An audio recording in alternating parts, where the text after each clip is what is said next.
द्वय मुनिराजों के चरणारविंद में इस चंचरी का बारंबार नमोस्तु नमोस्तु नमोस्तु। भगवान, एक जिज्ञासा थी कि आप लोग जब आहारों के लिए निकलते हैं और चौके में पड़गाहन होने के पश्चात पूजन वूजन सब हो जाती है, उसके बाद थालियां दिखाने के बाद और पहले ही दूसरे ग्रास में जब अंतराय आ जाता है तो आप लोग कैसे अपने कर्मों की निर्जरा करते हैं और उस समय कैसे विचार आप लोग रखते हैं और हम लोग को रखना चाहिए, ऐसी शंका मन में है, समाधान कीजिएगा। नमोस्तु भगवान, नमोस्तु।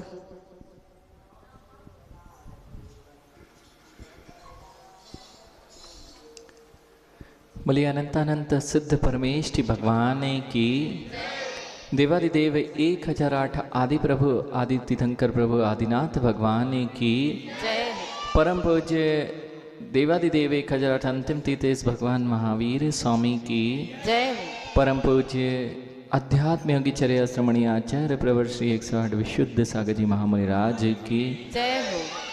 द्वादशांग जिनवाणी माता की जय हो। नमो जय हो, जय हो, नमोस्तु। जैसे आप लोग कहीं जाने का मन बनाते हैं और अचानक से गाड़ी पंचर हो जाती है तो कोई विकल्प ही नहीं आते, हो गई है अब तो सुधरवाई जाए और आगे बढ़ा जाए। ऐसे ही हम लोगों के साथ में भी यदि प्रारंभिक स्थिति में भी कोई अंतराय आ जाता है तो एक सहज प्रक्रिया होती है, बिल्कुल भी नहीं लगता है कि अब छोड़ना है। ऐसा सामान्य दिनों की तो क्या बात कहें, दिगंबर मुनि के साथ में जब प्रारंभिक दिन थे और प्रारंभ के 2-4 दिनों के बाद ही पश्चात ही पहला अंतराय आया था। जैसे ही बाल देखा इतना विचार ही नहीं आता कि अब क्या पानी नहीं मिलेगा, अब क्या भोजन नहीं मिलेगा, अब तो अगले दिन मिलेगा। वहाँ तो जो सहज प्रक्रिया होती है वह बाल आया और अपने आप वह अंजलि छूट जाया करती है। इसमें कोई भी भावों को बिगाड़ने या कोई भी करने की आवश्यकता ही नहीं पड़ती, वह सहज प्रक्रिया।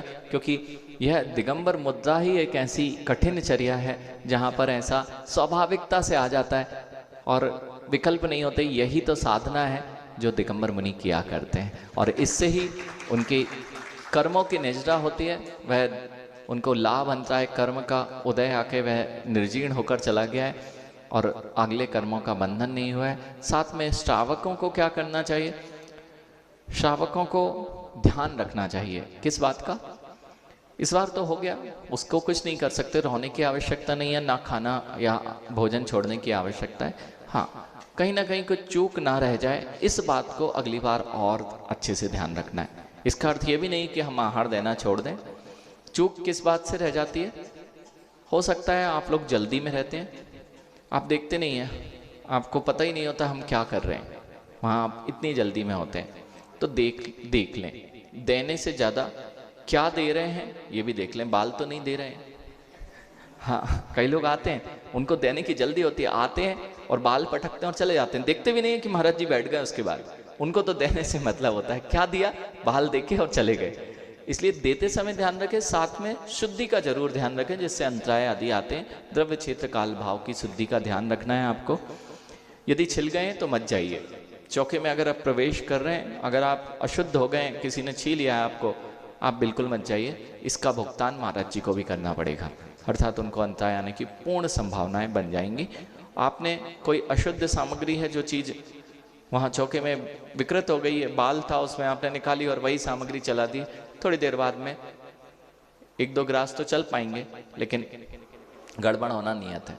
और इतना ही नहीं, आपने चला भी दी मायाचारी से तो उनकी साधना दिन भर की वह गड़बड़ होना बिल्कुल तय है। इसलिए जितनी ईमानदारी आप बरतेंगे उतने आपके कर्मों का क्षय होगा, उतनी ही अच्छी मुनिराजों की साधना होगी। नमोस्तु भगवान, नमोस्तु।